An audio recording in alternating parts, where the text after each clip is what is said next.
Hello and welcome to Top Landing Gear and part one of our two-part Christmas special. We'll have our usual regular features, although both episodes are going to be an Ask James special, your chance and ours to ask our expert James Cartner anything to do with the wonderful world of aviation. We've been asking you to send in your questions and we're delighted that literally some have dribbled in. Thank you so much. And we'll have news of our very special Christmas guest whose interview we'll be releasing on the 22nd of December. A clue to his identity, he wears red. And we told you last week that it's going to be as well. I know, but not everyone might have heard that. We'll bring you more on that a little bit later. But now many of us, of course, will be attending our local pantomimes at this time of year. But that's not so easy at the moment. But never fear, Top Landing Gear is here, the perfect way to end the year. Oh, yes, it is. Oh, no, it isn't. Oh, yes, it is. Come on, enter the spirit, enter the spirit. Oh, dear. Right, let's meet the team. First of all, our principal boy. From Scouting for Girls, Roy Stride. Hello, good evening. Hello, Roy. Happy Christmas. Inevitably playing the role of Prince Charming, typecast yet again. Me, broadcaster Rob Curling. Thank you. And no pantomime, of course, would be complete without the two ugly sisters, fencer Jez Curling and pilot James Cartner. Happy Christmas, everyone. Yes, welcome. Happy Greetings. Christmas. Who remembers their first pantomime? Anybody? I've never been in one. Well, that's How a many have you wasted been in, idea. Rob? Come on. I played drums in pantomimes at the Gilbury Players. For the Gilbury Players at Epsom Playhouse. Yeah. You're absolutely right. I love doing that. It's great. Have you done panto, Roy? No. Time you did. I'm up for it. I'm taking all offers at the Top moment. landing gear panto. I think we could. I think the first time, first big one I remember seeing was at the what's the theatre? The London Palladium. It was Cinderella with Cliff Richard and the Shadows. Cliff Richard was Buttons. Blimey. Oh, it was brilliant. It was so exciting. It was it was amazing. Any planes in that? No planes. No, okay. Shall we move on? Move on. All right. Okay. Now, firstly, thanks to everyone who's supported us in this, our first year, not least to our amazing guests, to those of you who've downloaded the podcast and listened to it more than once, and for following us on the socials, and of course to those of you who've been sending in questions for Ask James, namely his children. Mostly. Yeah. And bitter navigators who seem to hate me. Oh, that's right. No surprise there. But it's time now for our Ask James special. And we thought Jez might like to do some James quick facts. Let me say, before I start, there has been collusion. Oh, Jesus. Has there? Yeah, from your wife. Oh, no. Are these Your quick sister. facts on James? These quick facts on James. Oh, how It's thrilling. James Cartner My special. sister. She wasn't much help. And I also reached out to some of your ex-RAF colleagues, and you'll be pleased to know not one of them has Thank God responded. for that. So most of this is not facts, or as I'd like to call them, James Cartner quick facts. Yeah. FATS. Yeah. Well done. Much to everyone's disappointment, James Jeffrey Stewart Cartner was born in Red Hill on the 3rd of March 1968. The son of a BOAC pilot and stewardess, the seeds of James's future career were sown early. By the way, these may not all be This sounds actually like Yeah, but correct. This sounds like a best man speech. the date of birth. The date of birth is about 20 years out. Anyway. Yeah. Following an unremarkable academic career, James found employment as a pub bottle washer and pulled his first pint at the age of 14. This is true.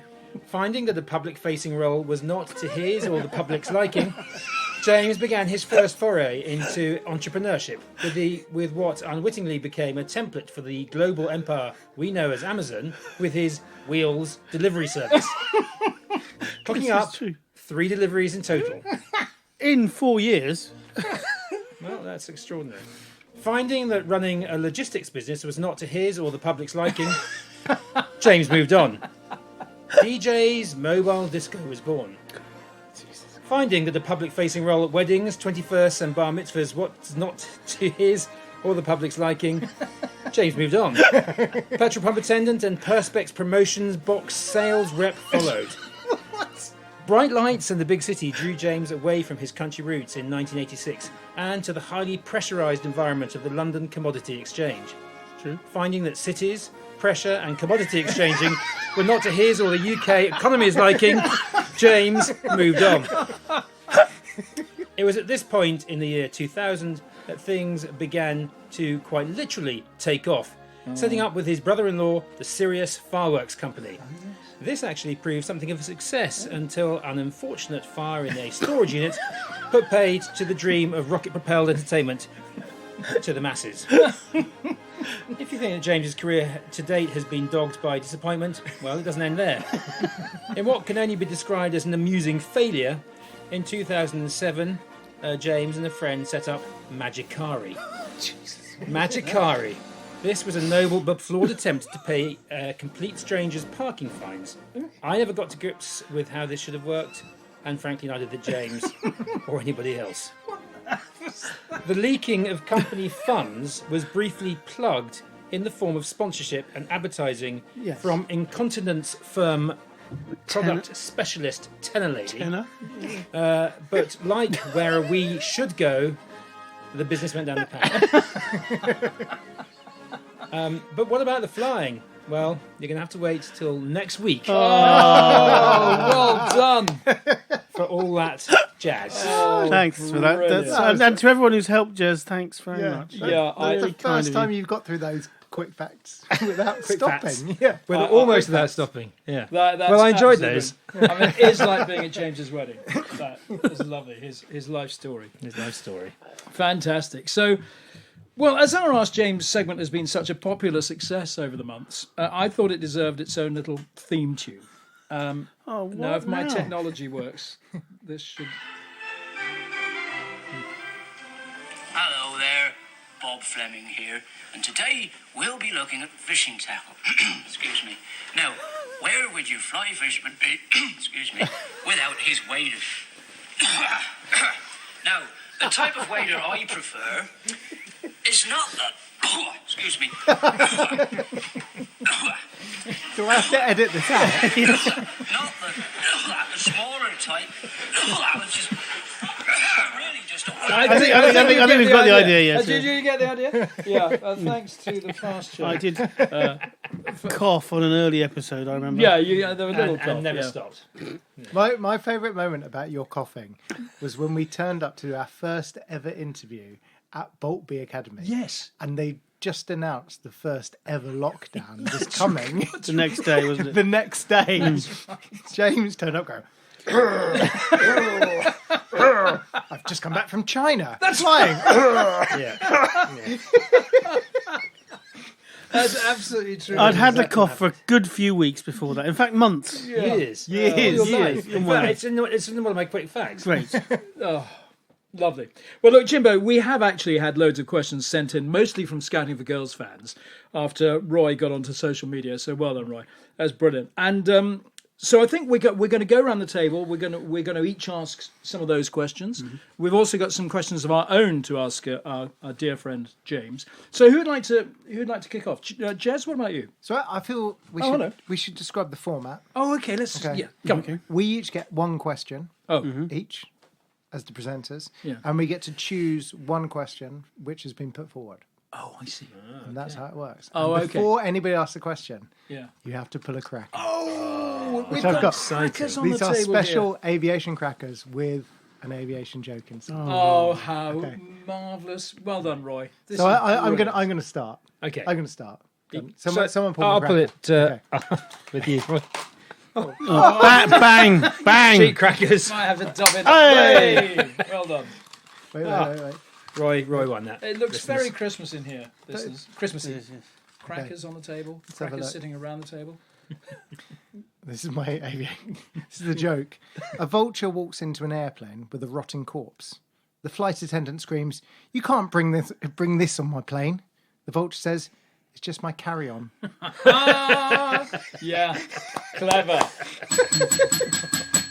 This is going to be a very long episode. It's going to be a great episode. So that now entitles you to ask a listener's question. Okay, listener's question Oh, yeah. from Jim Campbell. Well done, Jim. What's the fastest ground speed and highest rate of climb you've ever seen on the 777? Honourable mentions on previous types also accepted. Okay. From Jim. Fastest ground speed, we got about 780 miles an hour, I think, maybe 800 miles an hour with a tailwind. So we were doing about 450, 500. We had about 180, 200 knot tailwind. But then that's indicated airspeed versus true airspeed, and the actual ground speed we achieved was about 700 or 800 miles an hour. Which would be supersonic, would it? No, Depending on because your you're altitude. not. Supersonic is only through the air that you're travelling. So we weren't actually. The air itself was moving about 180 miles an hour on the jet stream across the Atlantic. Goodness me. But yeah, pretty quick. Phew. And the rate of climb, well, I've seen sort of 4,000 or 5,000 feet a minute initially, but then it obviously peters down. When you do a quick pull up or a very light departure, you can get easily 5,000 feet per minute in the triple. 5,000. Perfect. Surprising. Cheers, Jim. Thank you for listening. Thank you for your question. Who's next? Great. Are we pulling another cracker? Yeah. Go on. Put a crack. Okay, I'll pull the cracker. Always got to pull a cracker. I'll pull a cracker with my brother. Come on then. Yeah, right. Come on, Jezza. Long time since we've done this. Hey. Oh, you get the crack. I got the joke. Yeah. Now, I haven't obviously Ignore- rehearsed reading this. So Ignore the that actual is the printed actual. joke Oh, right. and find the joke which I printed and stuck inside the Well cracker. No, these are Right, it's aviation. inspired. It's It is like inspired. the cheapest form of doing a cracker ever. Who invented the first aeroplane that wouldn't fly? You're on a timer. Are we? I'm going to have to put the turnabout timer in. Yeah, they'll turn about Or time. the countdown timer. Is it anything to do with wooden? Is there something wooden in there? No. Who invented the first aeroplane that wouldn't fly? The first aeroplane that wouldn't fly. Who invented the first It's not aeroplane actually that a would question. Well, It's the a wrong joke. brothers. The wrong brothers. The wrong brothers.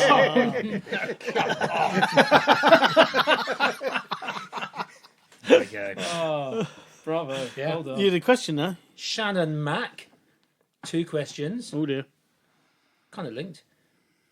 James, what's worse when flying? Being struck by lightning, hitting a bird, or hailstorms? And with a follow-up, have you ever had a bird crash into an aircraft? Ooh, okay. The worst. They could all be bad in slightly different ways. Being struck by lightning in itself isn't a big thing. You are in. There's a technical thing where you're in an electrical cage, which stops any current going through anyone in the aircraft. So you normally get a little burn hole in the skin. You might get a little flicker of the electric, but it all works fine. In whose skin? The aircraft skin. Whew. So actually being struck by lightning, not a big deal. But that means you're probably under a thunderstorm. So it's pretty turbulent in those conditions. Hail, again, means you're in a thunderstorm, highly likely. So, and to get hail, I mean, I've had nose damage on an aircraft where the whole nose cone was completely written off because of going through a hailstorm. What, just And literally dented? When it looked like, a golf ball. Yeah. It looked like a golf ball. It was so dented. And when we inside landed. there is your weather radar. The weather radar, Is it? yeah. Which said it's hailing. It said there's no hail around here. You'll be fine. Or wasn't working. That's why we went through it. But I mean, it didn't fracture. It just got massively dented. So that was a nose change down in Rome. A nose job. Nose job. And then hitting a bird can be very, very minor, or it can be quite a major thing. As the Hudson, but that was hitting a flock of geese, which is fairly bad luck. So, all right, statistically, you haven't really answered. You just said those things can be bad. Statistically, then, Oh, statistically. what would you say would be the worst Well, of those? statistically, or what would I say? I mean, those are two different things. All right, statistically. I don't know. Right, what would you say? I would say that of all those things, I would say the worst would be hail. Really? Because it means you're in a thunderstorm, so you're going to get a lot of turbulence. Normally. Right, so it's not the hail itself. It's not but the hail; it's what's causing the thing, and the damage that the prolonged hail could do to the Okay. skin. Again, Shannon, I hope that helps. But there is a backup. Can I just ask? I'm sorry to interrupt.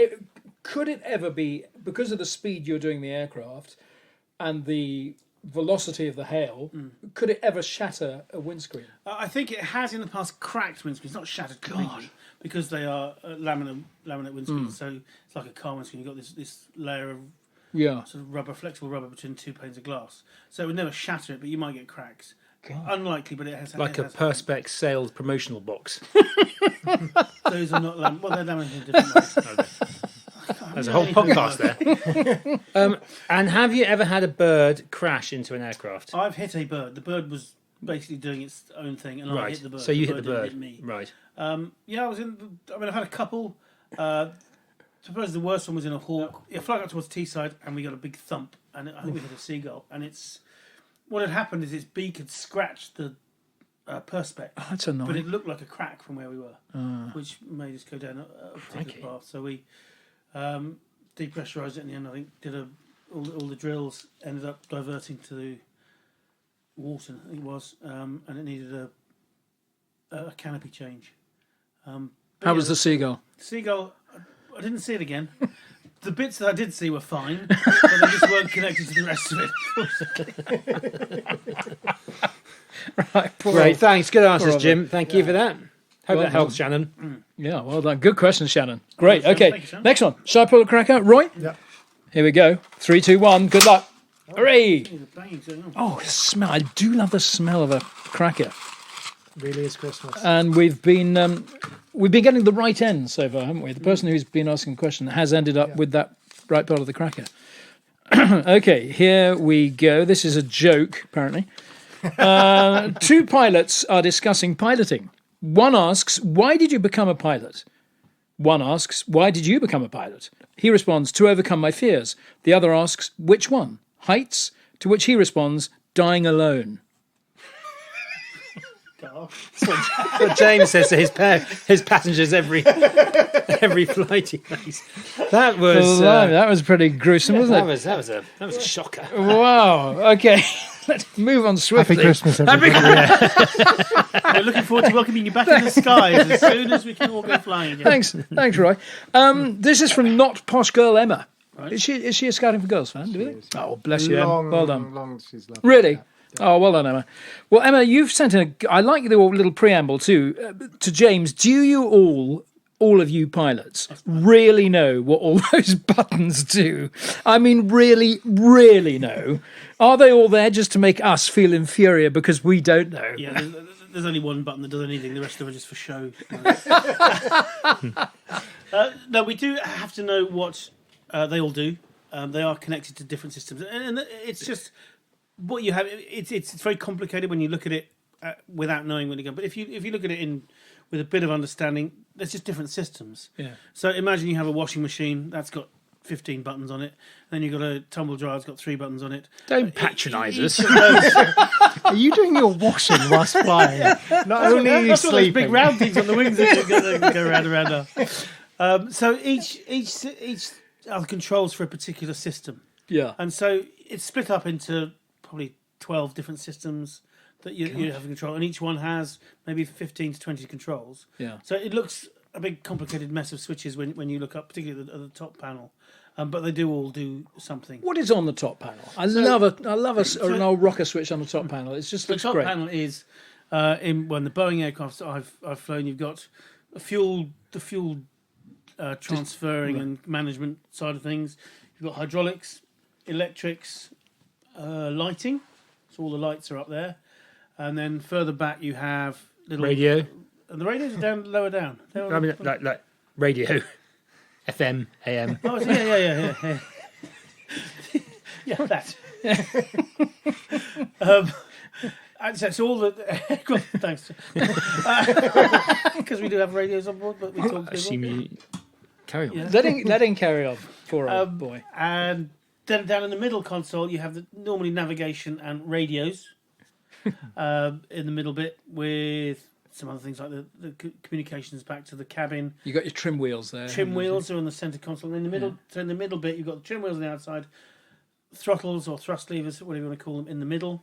And then in front of you, you've got the screens and displays, which tell you all the navigation displays. Yeah. And then how the buttons around those are how you have those set up. Yeah.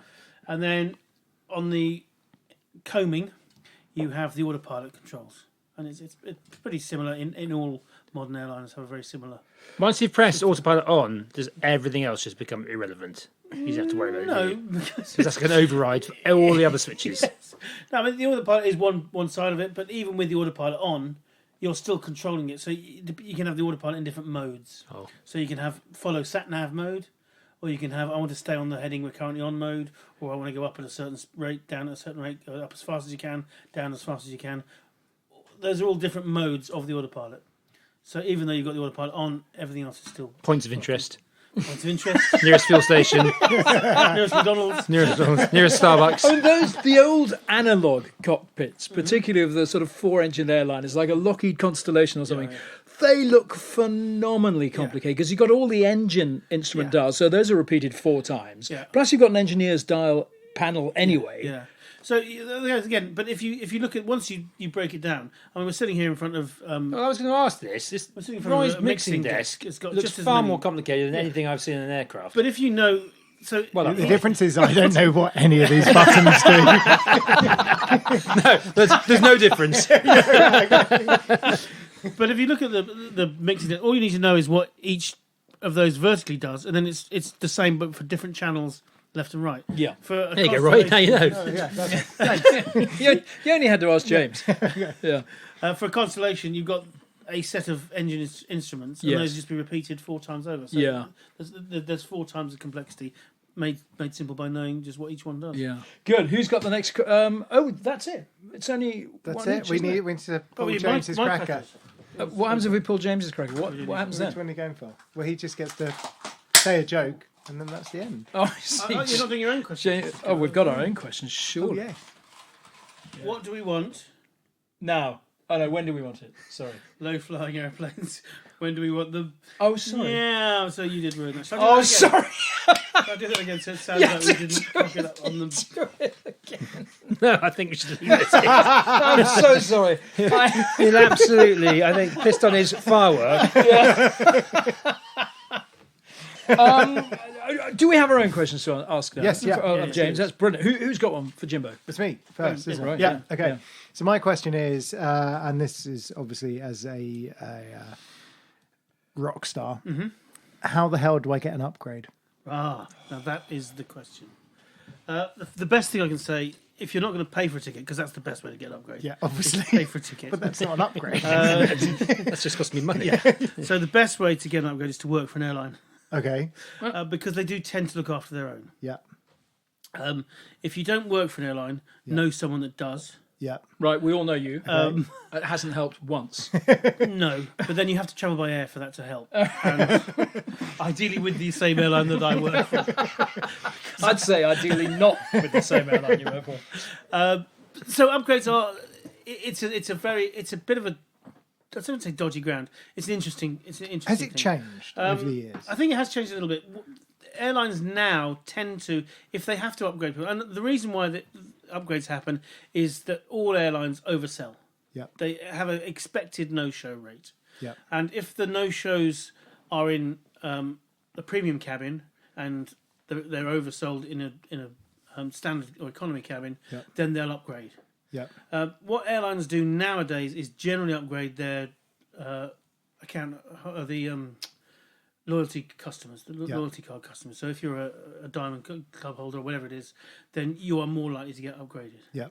But there are still things you can do to help out, because they do sometimes just upgrade anybody. If you wear a tie, does that help? It's not going to harm it. That's the Really? thing, yeah. If you turn up, in ripped jeans, looking scruffy, they are less likely. Haircut? If they're gonna upgrade them. Good thinking, Roy. So, Roy. Right. Okay. So maybe kind of. But the other thing I'd say is turn up later. That's quite weird. That will go down really well. I know with the the airports and airlines. The airlines They're love listening that. But the later you get there, the more likely they realise that then they've oversold in club and they've So got turn up space. later with a massive sob story. Yeah, Yeah. and that will help possibly. Be courteous, be nice, be and be the sort of person they'd want to upgrade. They'd say, would I put that person in next to my rock stars, my real rock stars? He can be very cutting. That's nasty than anything I've ever said to you. Harsh but fair. So yeah, those are the tips. I'd say. Okay. That's good. But Going- also, when you get on board, Behave. behave. Treat the cabin crew with respect as well, because sometimes the decision is made by the cabin crew. And if you've said, "Hi, I really like flying this airline. Here's a box of chocolates," they might look at you slightly more favourably, Yeah. and they might say, we've got a space for you up the front. So there's always a chance, and your behaviour dictates it, really. Okay, Upgrade hacks. Nice one, Jim. that's good. Very good. Lovely. Jez. Jez, did you have a question for James? Or I did. And actually, we're quite proud of you, really, Jim. And I have asked you a lot of questions and in depth over the years about stuff you've done. And it's always been amazing. he's looking at you with great suspicion because this pre-hour is No, always this going is to end badly actually for him. no. This is How actually did you a get so fat? That was the question I should have asked. No, I think my question is going to be: if you look back over, and I'm not talking about bottle washing or Perspex sales box sales, your proudest moment as a pilot, very heartfelt probably. Well, I think it probably is. Probably, well, either military or civilian, but I guess military. Yeah, I think it would be military because you do a lot of training in the military. A lot of you have to fly to a very high standard. You don't stay in the military if you're not flying to a pretty high standard. You weren't in it for very long, were you? No, just the 17 years. Okay. All the time you train, you are looking to do a particular job, and you very rarely actually do the job that you train for. You generally train to a higher level of standard that you actually achieve. But when I got involved with some of the sort of sneaky beaky stuff at the end of my Air Force career, and I was actually doing the stuff I've been training for years and years, I really that felt like I'd achieved what I wanted to achieve in flying, particularly in helicopters. Yeah. And I was very proud to serve alongside all the people that I did, and to serve with some great people doing a very interesting job in Iraq. So I'd say that's probably my proudest. And I'll class everything I did in Iraq because we did some stuff down in Basra, down south, which was really interesting things. And I went out of my way with my navigator at the time. And this was flying the Puma. This was flying the Puma to really help out the guys on the ground. And they had a pretty rough time of it a lot of the time. And so we would bend over backwards to help them out. And I think that just achieving that down south in Basra and then later up in Baghdad. So bending over down south was really your proudest moment, was Obviously, it always has been. Well done, Jim. James, I have to say you've been very generous in the last week or so with your photographs and videos. Yes. You've sent us some photos which went straight onto social media of you upending a Puma. I did, yes. Which was very impressive. But then you sent us a video. I was very proud of you watching this, of you rescuing a cow. That was a very proud moment. I didn't mention that earlier, but yes, it's certainly up there. I mean, it is brilliant. That's like entry level. Something to be proud of. Yes, it is. So you have this. Did you have the cradle or whatever it is already stowed in the helicopter to lift a cow? We were told they're stocked. The army carry loads of these strops with them. Yeah. And then we had to use a thing called an 80-foot strop, which is a much longer. You're in those strop. a lot, aren't you? A lot of 80-foot strops, which was back at the base. So we found out that we had to do this job. So we went back, picked up this very long strop, got there, and when they got there, the army had prepared with a vet. Yeah. Had prepared. So what had happened? Who's a vet? Are we really going there? These are like Roy's cracker jokes. Only Only worse. better. Yeah. No, worse. Do you want about dying alone now? No. Yeah, come on. Yeah.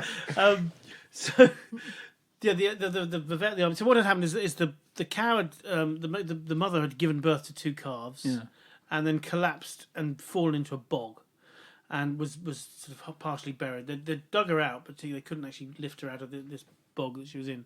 So they called us in. We turned up, and so we got down, landed 75 feet away so they could connect the strop up. And then what you didn't see in the video is how we had to sort of take. Well, this was Ulster News, wasn't it? This was UTV. Ulster UTV, Television. yeah, brilliant. So it was near Cookstown in Northern Ireland, and we just gently lifted it up and took her back the other side of the river that she'd managed to fall across, back to the farm where the other calf was waiting. It was. I mean, it was one of my. I think it was my second day. Your answer for that question was longer than your answer from your proudest moment of your entire career. Unfortunately, I couldn't tell you a lot about my proudest moment because it's still classified. Oh, what we really? did. Whereas the cow rescue, which The is cow entered in rescue your is- logbook as cow rescue. Cow rescue. I love that. Oh, it's brilliant, Jimbo. No, I'm very proud when I saw you flying in your Puma, hoisting the poor old cow. Jim, I've got a question for you. Apart from your own family, has anyone ever refused to fly with you? That's a good question. I like that. Not knowingly. The people have rumoured to drugged do that. them. People have said, I got onto a flight, I heard your voice and got off. But those are just mates messing around. Although they did actually get off. Yeah. Could I ask you a slightly more serious one, absolutely. which is, do pilots still eat different meals from one another? I mean, would you ever both have the fish? Love that. Yes. As far as I know, and I've not yet found any reason, there's no rules to say you have to eat different. Is that different right? meals. Because that's kind of what everyone believes. Yeah, I think everyone does believe that. And I think it was interesting. But the sort of. I don't think it happens. It doesn't. The airplane scenario of I've had fish and dropped dead. It just doesn't happen. It takes a while. Well, at least no one's going to know. Yeah. Yeah. And so I think it is a bit of a myth Is it? Isn't that because I've interesting? still never found a rule, and I've certainly eaten the same meal as you? the Well, captain. plus your own meal, plus any other meals kicking around the cockpit. What is the deal? Do you bring like a packed lunch?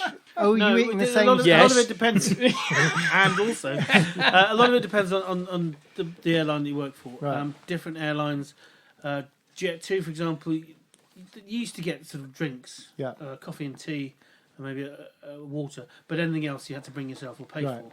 for. Whereas other sort of more full service airlines, or if you're going longer haul, Yeah. it's considered part of their duty to feed you. So there are, in addition to the normal passenger meals, there is a cart loaded with crew meals. Okay. And for some reason, it's archaic, I suppose you might Cartner. say. Loaded with crew meals. Yeah, It's that's pretty all making much. sense. Yeah. The captain gets first choice normally, Yeah. and then the first officer gets his choice, and then it goes. The list goes back to the. Do you ever argue to the about? galley. I wanted that. You just stop for 14 hours if he ordered what you wanted, and don't talk. I'm going to my bunk. Yeah, I'm going to my bunk. Oh, so I'm you not do gonna- choose separate meals? No, there is a list of meals, and you choose what you want. But Yeah. sometimes there are 3 fish Ah, or 2 chicken. yeah. What if there's a curry? I'll always have a Thai curry. Of course you will. Brilliant. Have you done your question, Rob? I have, yeah. Oh, brilliant. Well, you know, well done, James. I think that was You great. got Well through that done. relatively unscathed, Jim. Relatively. Yeah. so Well, far. that will change. I We've don't got 2 think there was episodes. any of I this. don't knows. Not yet.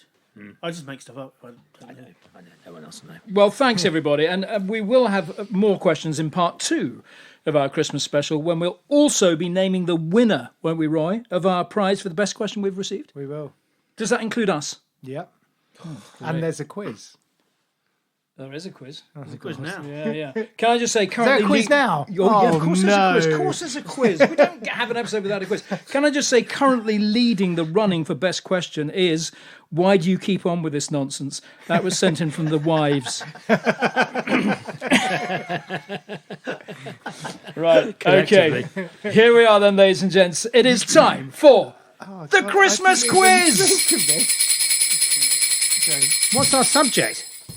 It's not James. Yeah, it's an aviation-themed Christmas quiz, or Christmas-themed aviation quiz, to be more accurate.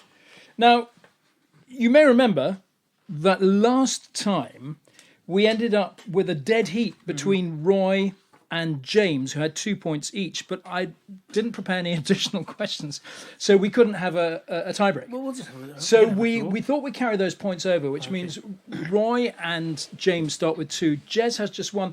Unless, the spirit of Christmas, you want to enact the spirit of Christmas, guys, and all start level pegging on 0? Absolutely not. No. Share this. Sorry, Jez. So you start No. basically with -1. I'll Which is- be the bigger man. That's your which best is what score. James normally says. Par for Best the score to course. date, isn't it? Minus one. It pretty much is. So, dare I ask, has anybody prepared maybe even a Christmassy buzzer? Well, I see. I went for this one. I thought this was about me. obviously. Oh, this you thought the episode. quiz would be about you? Yeah. I mean, we So can't. I've- There's I've- only I've so much prepared we a can me do. On you. buzzer. Go on, go on. So I got me to say buzz.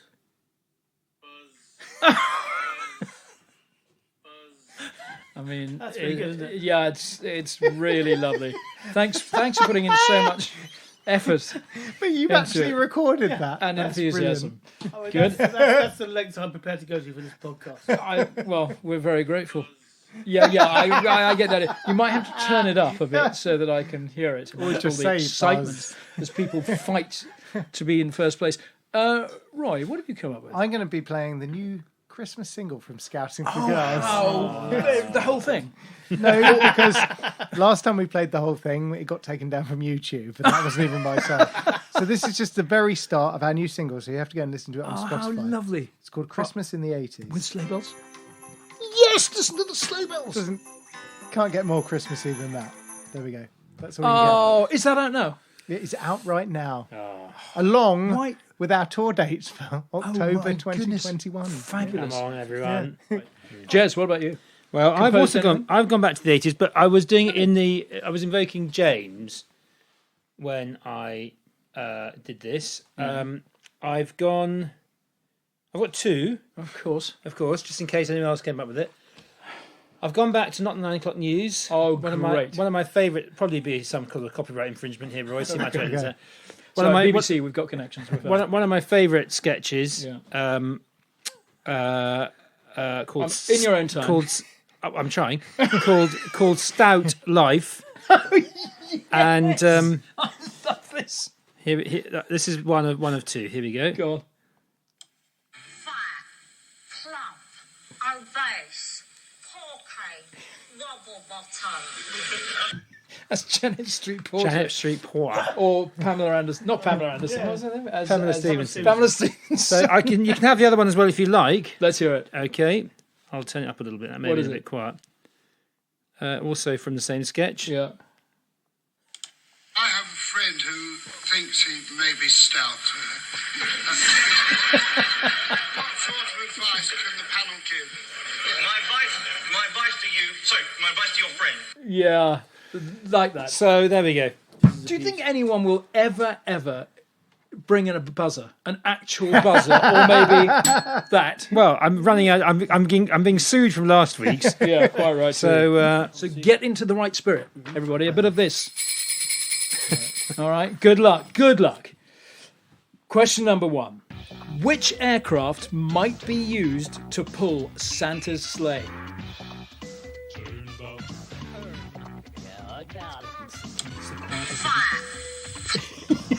Yes. is Janet. there an aircraft called a Husky? No, there isn't an aircraft called a... Well, yes, there is an aircraft There you called a go, Husky. the Husky. No, absolutely not. So, well, Santa's sleigh isn't pulled by Huskies, is it? A real sled might be. Yeah. Okay. Next one, please. I mean, that's the closest we've ever had to a real buzzer. Yeah. Yes, Jim. Is there a Cupid? Is there an aircraft called a Cupid? Yeah, an aircraft called a Cupid. Tell me about it. No, it's a comet. It's a comet. Comet. It's a comet. Ah, Well, you're going to say that. Comet. No, James, it you came are, to me. that's didn't it? naughty. Comet is the answer. I've never heard of a Cupid. You're absolutely right, because the de Havilland Comet. How is that related to Santa's sleigh? Well, it's reindeer. Comet. Comet. Donna. Oh yeah. Yeah, well, in fact, I could have given you Vixen as well. You would have had for Sea Vixen. Can you name a little bonus point on offer here? Can you name the other 6 reindeer on Santa's sleigh? Rudolph. So we had not Rudolph's Rudolph. not one of Rudolph's them, is not it? real. Donna? No, well done. I mean, Rudolph is real Donna if people are Blitzen. listening, but he was an afterthought.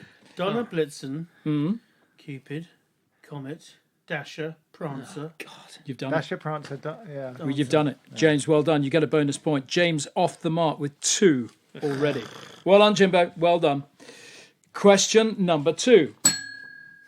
Which now defunct British aircraft manufacturer might end up on top of a Christmas tree? Yes, Jimbo. Fairy. Fairy is the right answer. Fairy who built the swordfish, the firefly, the All right, gannet. next question. So James is running away with this. Come on, people. Okay. Question number 3. In 1984, British Airways launched annual Concorde trips to visit Father Christmas in Lapland. The question is, where? is Lapland? 5. Yes, Janet Street Porter. Is it in Greenland? It's not in Greenland. It's a common misconception. It's not Greenland. Norway. Yes, Roy. Norway. It's not in Norway either. James? Finland. It is in Finland. God's sake. James is running away with this. You're absolutely right. Yeah, it's in Finland. Bonus question. In one of BA's TV ads, a father tells his daughter that they won a trip to go and visit Father Christmas on Concorde. But the little girl responds with, I don't believe in who or what? Father Yes, Roy. Christmas. Incorrect. Oh. Come on. Yes. Yes. Santa Claus. No. That's yes. Concord. Correct. She says, I God, don't yes. believe in Concorde. Yeah. James, James 5, Jez -1, Roy 0.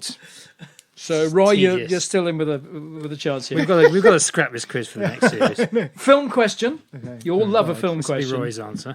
In the film Top Gun, which part is played by the actor Anthony Edwards? It's a Christmas quiz. Yes, Janet. Pork? Goose. Goose is the right answer. You knew, didn't you? Well you give me a done, chance, Jan. didn't you, James? Well You done. patronising. You've got 1 point, 0 overall, Jez. Well done. Very well done. He also played Brains, by the way, in the real-life version of Thunderbirds. How can I be on one? I started on one. No, you're so -1 from the last quiz because you were a point behind. So I'm starting these two on 0. All right. And you're on -1. Okay, so you're now on 0. James is on 5. Roy also on 0. And question 5. In 1937, Sabir Gökçen became the world's first female Air Force pilot to go into battle. She was also the only female pilot selected for the 1996 poster of the 20 greatest aviators in history, published by the US Air Force. Bit of a slap in the face for the likes of Amy Johnson and Amelia Earhart, I would say, and others. But which country's Air Force did she fly with? Oh, yes. Yes, I'll be quicker on that. Can you get off the mark? Israel. What's the Christmas theme there? No, incorrect. Yes, Well, Buzz? Israel, Jesus. Oh, I see. Okay. No, incorrect. Bad luck. Yeah. No. Turkey. Turkey is the correct answer. Well done, everybody. Well done, James. So the final scores are Roy 0, Jez 0, James 6. Bravo. Well done, Jimbo. Happy Christmas. I have received The answers before the Death quiz. a lot of abuse since last episode when I got something wrong about Oh yes, the lightning. the lightning being shooting down a Harrier. That's Yes. Oh, you that's have. minus, that's Yeah, minus yeah. 10. One of the Yeah. ones I got, it said, "Why are you even doing this podcast? You don't deserve to be here." And that was from you three. So, no, I've had a lot of little people said James should be ashamed of himself Yeah, I love for that. not knock knowing off it was a 6 points. phantom shooting down a Jaguar, Yes. not a. None of what you said was right. I said a lightning shooting down a Harrier. Yeah, you did. So I don't know whether we maybe should take 6 points off for that. Well, James, I mean, honestly, I mean, that means... If that you we- insist. I mean, it's a good Don't point, trust because him. Don't. it means, I mean, it's a little bit patronising again. Again. But I can was... afford not to win again. Because I was going to carry the points over for our final Christmas quiz in the next episode. I think start fresh. Start afresh. So should we call James the winner for this one? Yeah. And then we'll start afresh. Jim, well done. You've won 6 Love Love. That's the biggest score we've had in the entire... Well, since Well done, James. since Top Really Gun has began. been your episode, isn't it, James? Unfortunately, so's the next episode. Well done, guys. That was a lovely done, Jim. podcast. Well done. No, good quiz that one. I thought those questions were Well, brilliant. you would, yeah. You got the sort of sense and the sentiment of it, did you? Yeah. That it was Well, about Christmas. Christmas. Yeah. I think so. Yeah. Well, look, listener, I don't know how many are still with us, but that is for part 1 of our Christmas special. You'll be able to hear part 2 a week after this edition is dropped. I bet you can't wait. So depending on when you're listening to this, it may already be there. And on the 22nd of December, listen out for our final guest interview of the year. Now, it's an extremely busy time of year for this individual who, as I said earlier, is dressed in red and brings great joy to young and old alike as he flies overhead with his 8 little helpers. So we're especially grateful to him for giving up his time. It is the new Red One, Squadron Leader Tom Bold, and the perfect way to end a funny old year and look ahead to a brand new start in 2021. You can keep in touch with us, of course, on Twitter, Facebook and Instagram at Top Landing Gear, and do email us with your comments and keep those questions coming for old Jimbo here. We'll hold over any that we get now to Series 3 in January.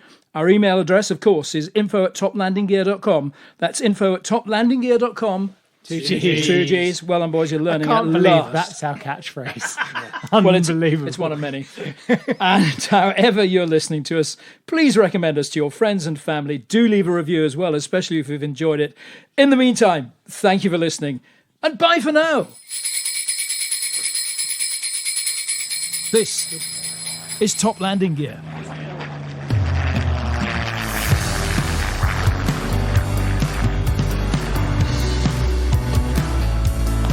Roger.